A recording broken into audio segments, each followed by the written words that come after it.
할렐루야 반갑습니다 여러분. 계속해서 말씀을 나눠보겠습니다. 사순절 제13일차 로마서 5장 12절에서 21절까지 말씀입니다. 그러므로 한 사람으로 말미암아 죄가 세상에 들어오고 죄로 말미암아 사망이 들어왔나니 이와 같이 모든 사람이 죄를 지었으므로 사망이 모든 사람에게 이르렀느니라. 죄가 율법이 있기 전에도 세상에 있었으나 율법이 없을 때에는 죄를 죄로 여기지 아니하였느니라. 그러나 아담으로부터 모세까지 아담의 범죄와 같은 죄를 짓지 아니한 자들까지도 사망이 왕노릇하였나니 아담은 오실자의 모형이라. 그러나 이 은사는 그 범죄와 같지 아니하니 곧 한 사람의 범죄로 인하여 많은 사람이 죽었은즉 더욱 하나님의 은혜와 또한 한 사람 예수 그리스도의 은혜로 말미암은 선물은 많은 사람에게 넘쳤느니라. 또 이 선물은 범죄한 한 사람으로 말미암은 것과 같지 아니하니 심판은 한 사람으로 말미암아 정죄에 이르렀으나 은사는 많은 범죄로 말미암아 의롭다 하심을 이름이라.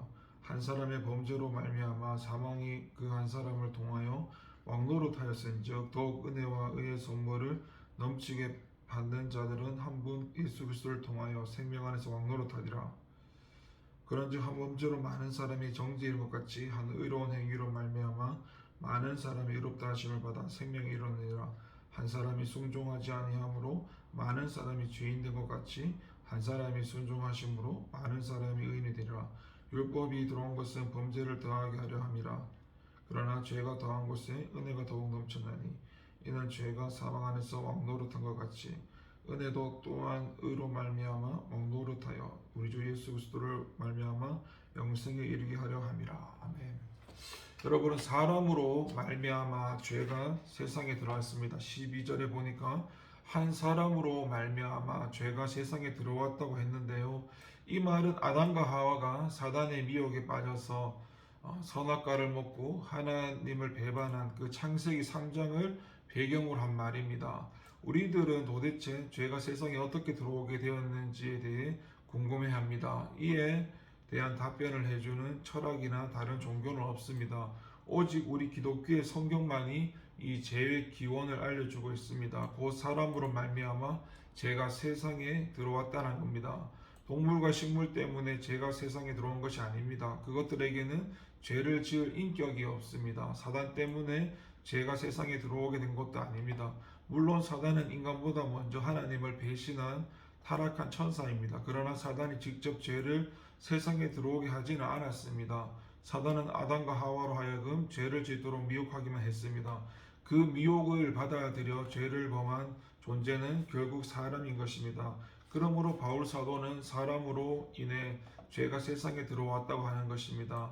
천사를 제외하고는 인간만이 하나님을 주신 자유의지를 지녔기 때문에 죄를 범하지 않을 수도 또 범할 수도 있었습니다. 첫 조상 아담과 하와는 그 자유의지로 죄를 범하게 된 것입니다. 그래서 이 세상의 죄의 기원자는 바로 사람입니다. 물론 앞에서 언급한 대로 죄는 인류의 범죄 이전부터 있었습니다. 사단의 타락은 인간 범죄 이전의 사건입니다. 하지만 세상에 죄가 유입된 것은 전적으로 인간의 범죄의 결과입니다. 그렇다면 바울이 세상 죄의 기원자가 사람이라고 강조하는 이유는 무엇일까요? 그것은 죄를 지은 존재가 사람이기에 사람이 직접 죄의 값을 치러야 한다는 것입니다. 동물과 식물이 인간의 죄를 대신 갚아줄 수 없고 사단도 죄를 대신 갚아줄 수가 없습니다. 그래서 사단은 자기 죄에 대해서만 책임이 있고 사람이 범한 죄는 오직 그 죄를 범한 사람이 갚아야 합니다.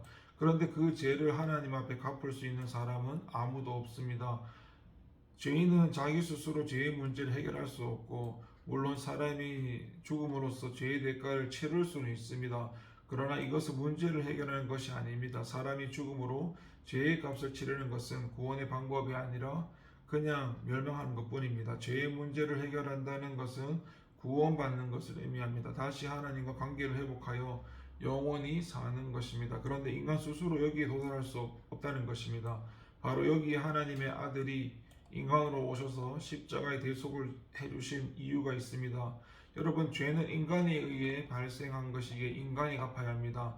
그래서 하나님의 아들이시며 죄 없으신 그리스도께서 성육신하시어 인간으로 오셔서 우리 죄를 대신 갚아주신 겁니다. 우리는 이 사실을 언제나 잊지 말아야 합니다. 그래서 늘 그리스도를 찬미하고 그의 십자가를 높이는 생활을 해야 합니다. 또 멸망할 수밖에 없는 죄인들을 위해 당신의 독생자를 보내사 죽게 하신 하나님께 영광을 돌리는 생활을 해야 됩니다. 여러분 다시 한번 보시면은 한 아담, 한 사람, 이 한 사람, 한 아담의 범죄로 모든 사람이 죄를 지었습니다. 12절에서 한 사람으로 말미암아 죄가 세상에 들어왔다고 얘기하면서 모든 사람이 죄를 지었으므로 사망이 모든 사람에 이르렀다고 했는데, 이 말씀은 우리 모든 인간이 왜 죄인인가에 대한 설명을 해주는 구절입니다. 기독교인은 모든 인간을 죄인이라고 말합니다. 이 때문에 기독교가 세상 사람들, 특히 자신은 도덕적으로 흠이 없다는 사람들의 반발을 사는데요. 자신은 죄가 없다는 거죠. 성도들 중에서도 인간이 다 죄인이라고 하는 말에 수긍이 가지 않는 분들도 있을 것입니다. 왜 아담 한 사람이 범죄했는데 모든 사람이 죄인으로서 싸잡아 몰고 가는지 이해할 수 없다고 의문을 제기하는 사람도 많은 줄 압니다. 그러나 아담의 범죄는 아담 개인의 범죄로 그치는 것이 아닙니다. 오늘 우리가 죄를 범하면 우리 개인에게 책임이 들어옵니다. 그러나 아담의 범죄는 그 혼자만 책임을 감당해야 하는 게 아닙니다. 왜 그럴까요? 그것은 그가 전 인류의 법적 대표였기 때문입니다. 하나님은 태초에 에덴 동산에서 아담과 선악과 언약을 맺으셨습니다. 그러나 이때 아담은 한 개인으로서 아담이 아니라 그는 장차 그 안에서 나게 될 전 인류의 법적 대표로서의 아담입니다. 그러므로 사실은 전 인류가 아담 안에서 하나님과 언약을 맺은 것입니다. 이것은 마치 한 나라의 대통령이 외국과 외국 협정을 맺을 때 국민 전체를 대표하는 것과 같습니다. 그래서 비록 아담 한 사람의 범죄였지만 그 책임은 아담 개인뿐만 아니라 전 인류가 동일하게 지게 되는 것입니다. 사망이 아담뿐만 아니라 전 인류에게 미친 이유가 바로 여기에 속해 있습니다. 따라서 인간 가운데 죄 없는 사람은 아무도 없습니다. 설령 율법적으로 완벽한 사람이 있다 할지라도 그 안에는 아담의 원죄를 갖고 있는 것입니다. 그러므로 우리는 누구도 죄 없다고 해서는 안 되고 자기가 죄인인 것을 고백해야 되고, 그리고 겸손히 하나님께 제시하신 구원의 방법 곧 예수 그리스도를 믿어야 합니다. 자신의 죄 없음을 주장하는 사람은 자신의 실체를 모르는 사람이고 마침내 멸망을 피할 수 없게 됩니다. 다시 한번 12절을 보게 되니까 바울 사도는 죄로 말미암아 사망이 왔다고 말씀하고 있는데, 하나님은 첫사람 아담과 언약을 맺으시고 선악을 알게 하는 나무의 실과는 먹지 말라고 내가 먹는 날에 정령 죽으리라고 했는데, 여기서 죽는다는 뜻은 육체적 죽음은 물론이거니와 그 영혼이 하나님의 은혜에 단절되는 것이고, 더 나아가 영원한 둘째 사망인 지옥에 떨어지게 된다는 걸 가리킵니다. 이것이 성경이 말하는 사망의 개념입니다. 그러므로 인류에게 임한 사망은 죄 지은 인간에게 대한 하나님의 심판이고, 그래서 사도 바울은 죄의 싹은 사망이라고 했습니다. 결국 죄를 지은 아담과 하와는 하나님이 경고하신 대로 사망의 심판을 받게 되었고, 육체적으로 영원히 살 수 없게 되었고 죽음을 맞이하게 되었습니다. 너는 흙으로 돌아갈 것이니라 라고 선고받고 결국 육체의 죽음을 당하게 되었죠. 또한 하나님의 은혜로부터 단절되었습니다. 하나님과 동산에서 영원히 행복하게 살 특권을 상실하고 평생 수고를 해야만이 육체의 생명을 보존할 수 있는 운명이 된 것이죠. 그런데 에덴 동산에서 영원히 쫓겨나고 말았습니다. 여러분, 이것이 하나님이 정하신 법칙입니다. 죄에 반드시 하나님의 심판이 따르게 됩니다. 여러분, 아담과 하와가 그 얼마나 하나님께 사랑받던 존재였습니까? 하나님은 인간을 지으실 때 손수 흙으로 지으시고 생기를 그 코에 불어넣으셨습니다. 또 피조물 가운데 유일하게 하나님 형상을 닮은 존재로 창조하였습니다. 하나님은 그들에게 자신이 지은 천지 만물을 다스리게 하는 특권까지 주셨습니다. 이렇게 최초 인간을 향한 하나님의 사랑은 지극하였습니다. 하지만 그런 인간일지라도 하나님의 무한한 사랑의 대상일지라도 죄를 범하였을 때 가차없이 심판하였습니다. 그것은 하나님이 공의의 하나님이시기 때문이고, 그러므로 우리 성도들은, 저와 여러분들은 죄를 두려워해야 되고 멀리하고 미워해야 합니다. 조그마한 죄가 사망을 초래한다는 진리를 유념해야 합니다. 그리고 실수로 죄를 범했을 때는 그것이 아무리 사소한 것이라도 예수 그리스도의 보혈의 공로로 의지하여 예수 하나님 앞에 신속하게 회개해야 합니다. 그렇게 우리는 전에는 반드시 하나님의 심판이 따른다고 만구불변의 원리를 늘 유념합시다. 하나님의 율법은 죄에 대한 결과입니다. 13절을 보니까 바울 사도가 율법의 역할에 대해 교훈한 내용이 나옵니다. 바울은 죄에 대한 개념이 율법이 있기 전에는 없었다고 했는데 오직 하나님께서 율법을 주신 후에야 어떤 것이 죄인지를 사람들이 똑똑히 알게 된 것이죠. 그 옛날 유럽의 열강들이 자기들의 식민지의 영향을 넓힐 때 그때 그들은 미개한 이 범들에게 선물로 줄 상품들을 배에 가득 싣고 갔었습니다. 술이나 새로 만든 연장이나 뭐 또는 장신구를 가지고 갔죠. 그 중에서 거울도 있었습니다. 그래서 그 거울을 미개인들에게 선물을 주었고, 그런데 그 거울로 자신의 모습을 상생해 본 미개인들은 깜짝 놀라서 거울을 팽개치는 일이 종종 벌어졌다 합니다. 평생 동안 거울을 통해 자신의 모습을 못하다가 거울로 자신을 보니 자기가 상상했던 자신의 모습이 아니라 무섭고 사납게 생긴 자신의 모습을 보았기 때문에 이처럼 율법은 인간의 죄에 대한 교훈 역할을 합니다. 율법은 인간으로 하여금 죄로 초악해진 자신의 모습을 바로 보게 합니다. 율법이 들어오기 전에는 사람들이 어떤 것인지 죄를 명확하게 잘 몰랐습니다. 그러나 하나님의 거룩한 율법이 모세를 통해 이 땅에 주어진 후부터 어떤 것이 죄인지 똑똑하게 알게 합니다. 아니 자신들이 죄인임을 부인할 수가 없게 되었고 누구라도 거룩한 율법의 기준을 온전히 지킬 수가 없기 때문에 여러분 세상에서 종교적이면 율법을 가장 먼저 믿은 그런 이스라엘 사람들도 하나님의 율법을 잘 지킬 수가 있었고 구약의 역사는 이스라엘 민족이 하나님의 율법을 지키는데 실패한 것에 대한 역사 그 증언입니다. 그러니 율법도 몰랐고 하나님도 몰랐던 우리 이방인들은 더욱 율법 앞에서 죄인들로 나타나는 것이죠. 이런 사실을 모르고 요즘도 율법을 지켜야 구원을 얻을 수 있다라고 주장하는 이단들이 있으니 참으로 한심한 것입니다. 여러분 하나님의 율법은 그것을 지켜서 구원받으러 주어진 것이 아니라 율법은 그 율법을 통해 우리 인간들이 그 얼마나 타락한 죄인인가를 깨닫게 하시려고 주신 죄에 대한 거울입니다. 율법으로는 죄를 깨닫느니라. 율법 그러므로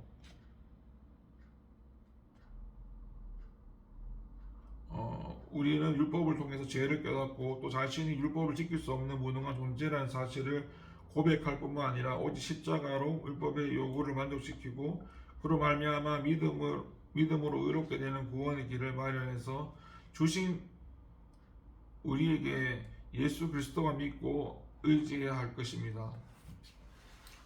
계속해서 말씀을 나눠보자면 14절의 말씀 첫 사람 아담은 예수 그리스도의 모형입니다. 14절을 보시겠습니다. 바울 사도는 아담을 오실 자의 표상이라고 했는데 여기서 오실 자란 메시아 곧 그리스도를 가리키는데 그리고 표상이라는 게 모형이라는 뜻입니다. 첫 사람의 아담은 오실 그리스도의 모형이라는 것이죠. 그렇다면 아담의 악행을 그리스도께서 저지르셨다는 걸까요? 아닙니다. 이는 아담의 전 인류의 대표라는 점에서 그리스도의 모형이라는 것이지 아담이 전 인류의 대표로서 죄를 범했듯이 예수 그리스도께서는 모든 믿는 자의 대표가 되어 십자가에서 죽으시고 부활하셨다는 것입니다.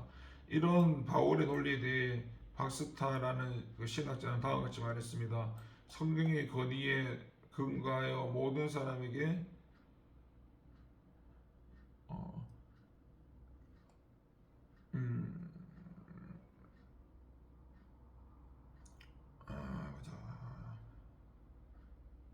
아담이 전 인류의 대표로서 죄를 범했듯이 예수 그리스도께서는 모든 믿는 자의 대표가 되어 십자가에서 죽으시고 부활하셨다는 것이죠. 이런 바울 논리에 대해 박스터라는 신학자가 다음과 같이 말했는데 성경의 권위에는 근거하여 모든 사람에게 이루고 있는 죄와 사망의 원천으로서의 아담과 모든 참 성도들에게 거룩함과 생명의 원천이 되시는 그리스도를 비교하는 것은 매우 흥미롭다. 여러분 바울 사도는 아담 혼자의 죄 때문에 모든 인류가 영대성을 지니고 죄인을 취급받는 것과 그리스도의 십자가의가 모든 성도에게 영향을 끼치는 것을 닮은 꼴로 설명합니다. 그러므로 성경은 그리스도를 마지막 아담이라고 부릅니다. 첫 사람 아담의 범죄 때문에 온 인류가 죄인으로 전락하고 사망의 형벌을 받게 되었듯이 이제 마지막 아담으로 오신 예수 그리스도의 산 사람의 의의 행동으로 말미암아 그에게 속한 성도들은 영원한 의와 생명을 얻게 될 것입니다. 얻게 된 것인데요. 여러분 우리는 이제 땅의 사람이요 죄인인 첫사람의 후손들이 아니라 하늘에서 오신 마지막 아담인 그리스도에게 속한 의인들이라는 사실을 감사해야 됩니다. 여러분 15절에 보니까 이 그리스도를 통한 하나님의 은사는 아담으로 인한 죄책보다 질적으로 큽니다. 15절에서 바울이 아담의 죄와 그리스도의 은혜를 비교하여 그리스도를 통한 하나님의 은사의 풍성함을 강조한 내용입니다.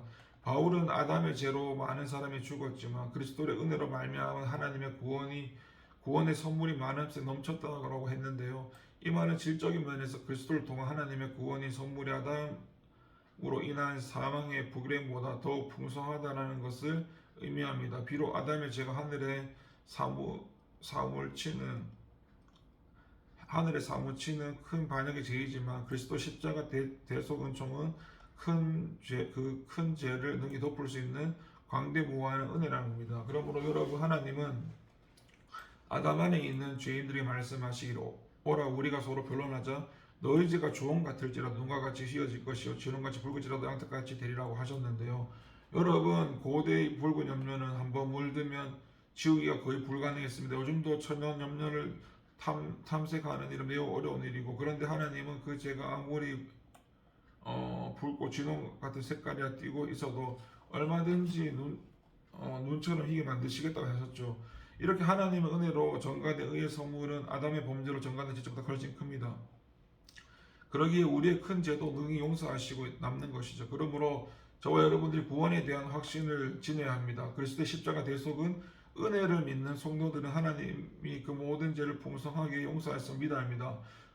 그리스도를 믿으면서도 내가 과연 구원을 받을 것인지 의심하는 자는 하나님의 풍성하신 구원의 은사를 의심하는 자고 불신하는 자와 같습니다. 여러분, 본절 외에 15절, 20절에 더욱이라는 말씀이 연이어 등장하는데, 하나님의 은혜로 인한 생명과 의의 권세가 아담의 범죄로 인한 사망의 권세보다 더욱 크다는 사실을 강조합니다. 이 크신 은혜를 입고 죄를 범하였을지라도 낙심치 말고 그리스도의 피로 씻어주시길 회개하며 성도들이 저와 여러분들이 되시길 바랍니다.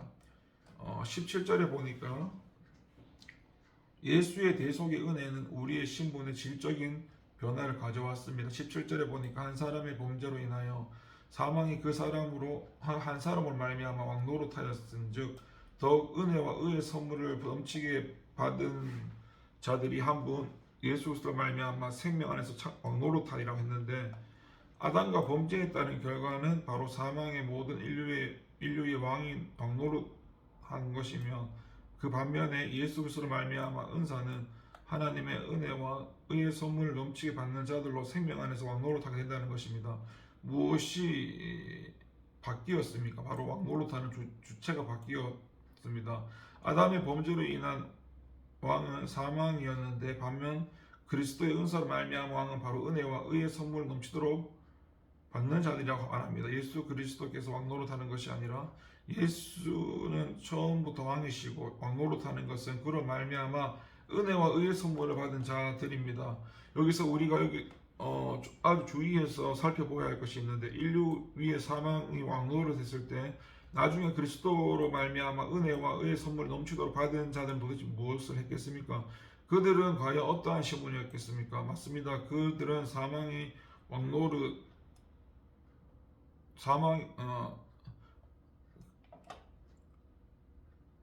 그들이 왕노릇이라고 말합니다. 은혜와 의의 선물을 넘치도록 받는 자들이 왕이 될 것이라 말합니다. 무엇이 달렸습니까? 그렇습니다. 신분의 질적인 변화가 일어났죠. 종의 신분에서 왕의 신분으로 옮겨졌죠. 여러분, 그리스도로 말미암아 은혜에 의의 선물을 넘치게 받는 자들이 도대체 누구일까요? 바로 예수 그리스도를 믿음으로 말미암아 의롭다함을 얻은 우리들 아닙니까? 예수님을 구주라 고백하며 바로 이 자리에 앉아 계신, 이 자리에 함께 하시는 저와 여러분들이 아닙니까? 바로 우리들 자신이 이전에는 종의 신분으로서 있다가 이제 왕의 신분으로 옮겨져 있는 것입니다. 그 다음에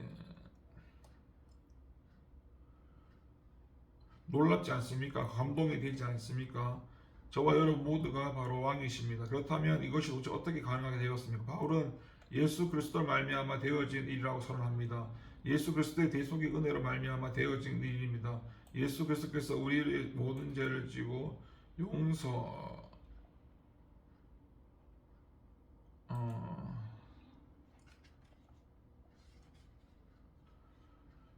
그리스도께서 우리의 모든 죄를 지고 죽으심을 말미암아 우리가 종의 신분에서 왕의 신분으로 옮겨진 것이죠. 이제 그분은 만왕의 왕이 되셨고 은혜와 의의 선물을 넘치게 받은 우리들은 그분을 말미암아 생명 안에서 왕노릇하게 된 것입니다.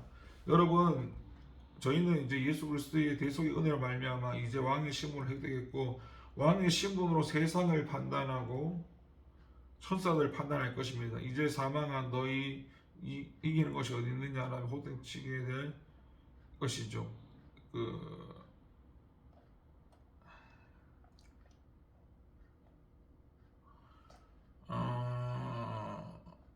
여러분, 이 영광스러움을 마음껏 누리시기 바랍니다. 이 영광을 한 분 예수께 올려드리시기 바랍니다. 17절 다시 보니까 구원은 단순히 범죄 이전의 상태로 회복이 아니라 더 나은 상태로의 진보입니다. 17절을 다시 보면 바울은 예수 그리스도의 부수로 말미암아 얻게 된 우리의 신분에 대해 말하면서 우리를 더욱 은혜와 의의 선물을 넘치게 받는 자라고 표현합니다. 여기서 우리가 장차 받게 될 구원에 대하여 생각해 볼 필요가 있습니다. 우리는 흔히 구원이라고 하면 범죄 이전 상태로 회복이라 생각합니다. 이러한 생각이 틀렸다고 말할 수는 없는데 구원은 분명 회복을 의미합니다. 물에 빠진 자를 구원하는 것은 물에서 건져주어 물에 빠지기 이전 상태로 만들어주는 것입니다. 그러나 성경이 말하는 구원은 범죄 이전 상태로의 회복을 초월하는 개념이고 회복 그 이상입니다. 예수 그리스도의 희생을 통한 구원은 단순히 원상 복귀에 그치지 않고 바울은 이것을 강조하기 위해 의도적으로 더욱 넘친다 라는 표현을 사용했습니다. 여러분, 범죄 이전의 인간의 상태가 무엇입니까? 범죄 이전 인간은 에덴 동산에서 하나님과 교제하는 가운데 고통 없는 행복한 삶을 살았습니다. 그러나 결정적으로 인간은 타락할 가능성을 안고 살았고 그것은 현실로 나타나고 말았고 그러자 예수 그리스도로 말미암아 구원 얻고 천국에 들어간 성도는 다시는 타락할 가능성이 없습니다. 완전한 존재가 되는 것이고 여기에 비해 에덴 동산의 인간은 비록 하나님과 자유로운 교제를 누리기 시작하였지만 하나님의 자녀는 아니었으며 왕노릇하지는 않았습니다. 그러나 구원받은 성도는 천국에서 하나님의 자녀로서 하나님과 더불어 교제하며 또한 주님과 더불어 영원토록 왕노릇하게 되는 것이죠. 그래서 구원은 단순히 엄격 이전 상태로의 회복이 아니라 더 나은 상태, 아니 최고의 상태로의 진보인 것이죠. 그러한 의미에서 볼 때 인간의 타락은 안타까운 일이고 인간에게 엄청난 재앙을 불러왔지만 이것이 예수 그리스도로 말미암아 구원받게 될 우리에게 유익이 되었다고 할 수 있습니다. 물론 이것은 인간의 타락이나 인간에게 잘된 일임을 말하는 것이 아닙니다. 이는 다만 악마저도 손으로 바꾸신 하나님의 놀라운 섭리와 예수 아닌 하나님의 은혜로 크기를 강조하는 것뿐입니다. 하여튼 우리는 장차 에덴 동산보다 더 놀라운 천국에 들어가게 될 것입니다. 우리는 더욱 은혜와 의의 선물을 넘치게 받은 자들입니다. 그러므로 여러분 소망을 가지시기 바랍니다. 여러분에게 구원의 자긍심을 가지시기 바랍니다. 그러면 어떤 순간에도 그 구원을 상실하지 않도록 믿음의 경주에 최선을 다해 임하시기 바랍니다. 여러분, 우리는 나 한 사람의 가치를 중요하게 여겨야 됩니다. 18절과 19절은 앞에서 언급한 대표 연합의 원리에 따른 재책과 의의 전가에 대하여 다시 한번 반복해서 강조하는 것입니다. 바울 사도는 한 사람의 죄로 인해 많은 사람의 정죄에 이르렀다고 한 사람의 아담의 불순종으로 인해 많은 사람이 죄인이 되었다고 합니다. 반면 한 분 예수의 의해 행동으로 많은 사람들이 의롭다 하심을 받아 생명이 이르렀고 한 분 예수 그리스도로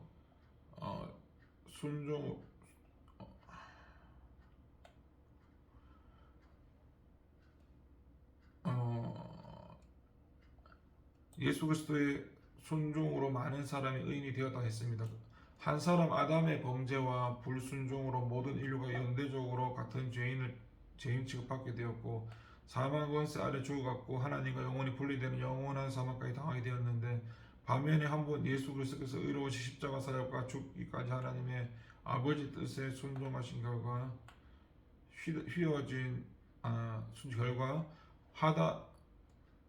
허다한 사람들이 의인으로 인정받고 영생을 얻게 되었습니다. 그 중에 저와 여러분들도 포함되어 있고 이러한 사실은 대표와 연합의 원리와는 좀 거리가 있는 것이긴 하지만 우리 개개인의 존재 자체에 대해서 생각해 봅니다.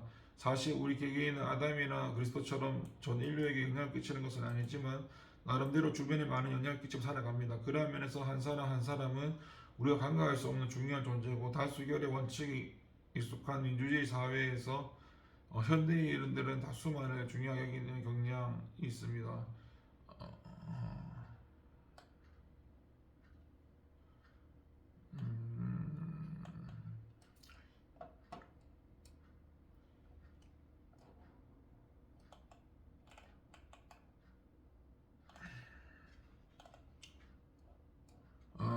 그래서 여러분 한 사람 한 사람의 의식과 행동이 우리 교회의 위상을 결정지게 만든다는 사실을 기억하시기 바랍니다.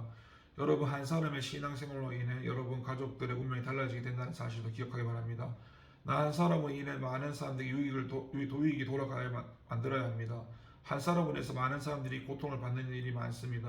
살인, 도적질, 사기, 횡령 등 한 사람의 죄로 인해 수많은 사람들이 불행에 빠집니다. 그러나 성도들은 나 한 사람으로 인해 많은 사람들이 하나님을 찾고 하나님께 감사하게 만들어야 됩니다. 거룩한 생활로 사람들이 감화를 주고 빛과 소금 같은 사람이 되어 많은 사람들에게 그리스도와 그 진리를 보여줘야 됩니다.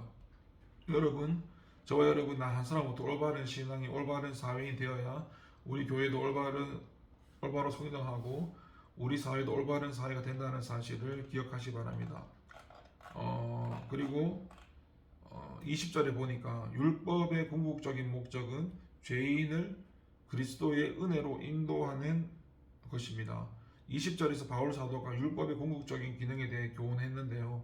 바울 사도는 율법이 가입한 게 범죄를 더하게 하려 함이라고 말하고 있는데 이 말은 율법 때문에 많은 사람들이 죄를 더 많이 짓게 되었다는 의미가 아니라 율법으로 인해 인간의 범죄가 범죄함으로 명백하게 드러나게 되었다는 말입니다. 율법이 없을 때는 타락한 인간들이 죄를 범해도 그것이 죄인지 깨닫지 못했고 그러나 율법이 주어진 이후에는 인생들의 죄로 적나라하게 드러나게 된 것이죠. 그러나 우리가 여기서 반드시 알아야 할 것은 하나님이 율법을 주신 목적이 단지 인간의 죄를 드러내어 정죄하기 위함이 아니라는 것이죠. 하나님이 율법을 주신 궁극적인 목적은 인간들 하여금 율법을 통해 스스로 하나님 앞에 죄인임을 깨닫게 하고 자신이 죄인이라는 것을 고백하며 회개하도록 하기 위해서입니다. 아울러 스스로 구원에 이룰 수 없음을 깨닫고 하나님께서 제시하시는 구원의 방법을 따르게 하기 위해서였습니다. 물론 여기서 하나님이 제시하시는 구원의 방법이란 범죄한 인류를 대신하여 죽음을 찜으로 구속을 성취하신 예수를 믿는 것이죠. 그러므로 율법의 궁극적인 목적은 죄 앞으로 그리스도의 은혜를 얻게 하는 것입니다. 그리스도의 구원은 바울 사도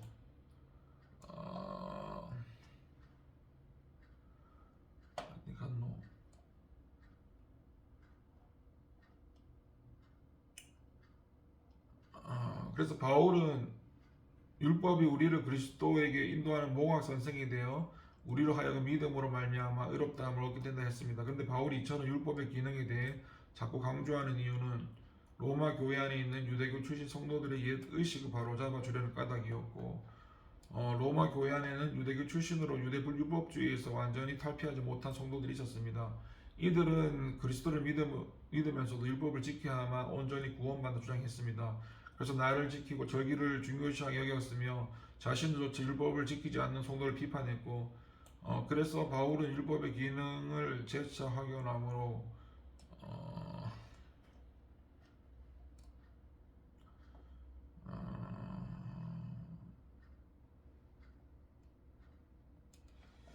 이신득이 원리를 구원의 진리로 받도록 강조하고 있습니다. 여러분, 우리 중에는 혹시 율법을 지켜야만 구원받는다고 여기는 성도는 없는지요?